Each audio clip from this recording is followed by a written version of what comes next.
Welcome to the subject Software Engineering. We are studying chapter Requirement Engineering Process, and today's topic is Requirement Discovery Techniques. In this case, we will be studying scenario. So, students, requirement discovery techniques, one of the technique is scenarios. Earlier, we have studied viewpoints and interviews. Today, we will be studying scenarios. Point number 1. People usually find it easier to relate to real life examples than to abstract description. So students, as you very well know, people or everyone likes to correlate to the real life experience than to put it in the abstract description. Point number 2. They can understand and critique a scenario of how they might interact with the software system. So, in the scenario case, the users can easily explain in a given situation how would they react or interact with the software system. Point number 3. Requirements engineers can use the information gained from this discussion to formulate the actual system requirements. So students, requirements that you understand from scenario will be really useful to formulate the actual system requirements, because here you will be correlating different life cases, and this will be very useful. Scenarios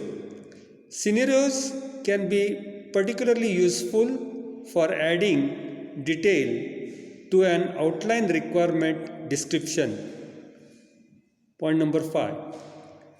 They are descriptions of example interaction session. So, scenarios are nothing but a description of how one would interact with the system in a given case. Point number 6. Each scenario covers one or more possible interactions. So, students, each scenario will correlate one or more interactions with the software. Point number 7. Using scenarios to describe the requirements is an integral part of agile methods such as extreme programming. So students, scenarios technique is mostly used in the agile methods such as extreme programming. The scenarios start with an outline of the interaction, and during elicitation, details are added to create a complete description of that interaction. So students, to make a beginning, scenario begins with an outline or skeletal interaction, and as the things proceed, details are added to complete this interaction. Now we will consider most general scenario, and what do they include. Most general scenarios may include 1. Description of system when the scenario starts. 2. Normal flow of the events in the scenario.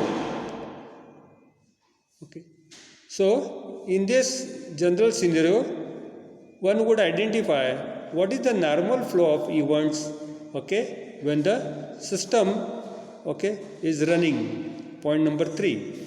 What can go wrong and how this is handled. So students, there is every possibility that something may go wrong, and how it should be corrected, that is what is noted here. Point number 4. Other activities that might be going on at the same time. Yes, you should also consider that the system that you are going to put on is not only one, it has to interact with the other systems and other activities which will going on at the same time. Point number 5, a description of system state when the scenario finishes. So students, as you know, the scenario should contain the description of the system at the beginning. So also the scenario should contain the description of the system at the finish point. Point number 6, scenario based elicitation can be carried out to identify scenarios and to capture details of these scenarios. So students, scenario based information collection is carried out to identify what is the example scenario and all the details are captured. Point number 7, scenarios may be written as text, supplemented by diagrams, screenshots and so on. So students, you can write the scenario or the real life things that would take place as a text, or you can also take help of the diagrams, screenshots and other means.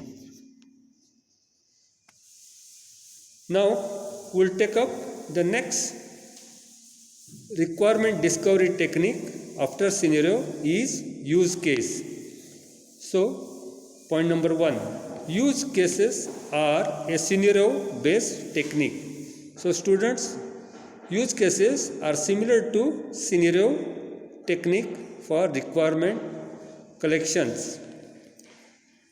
For requirement elicitation, the use case are fundamental feature of the UML notation for describing object-oriented system models.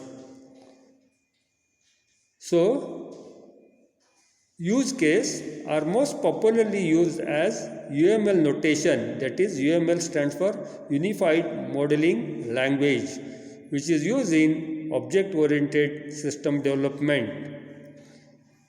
In their simplest form, a use case identifies the type of interaction and the actors involved. So students, in the use case, we just identify what is the interaction going on between the two entities and who are the two actors involved. Use case identify the individual interaction with the system. So students, use case identify how one individual would interact with the system. They can be documented with text or linked to UML models that develop the scenario in more detail. So students, the use case can be documented with the help of textual material, or it can be linked to the unified modeling language model that is developed as a scenario, and more details can be made available.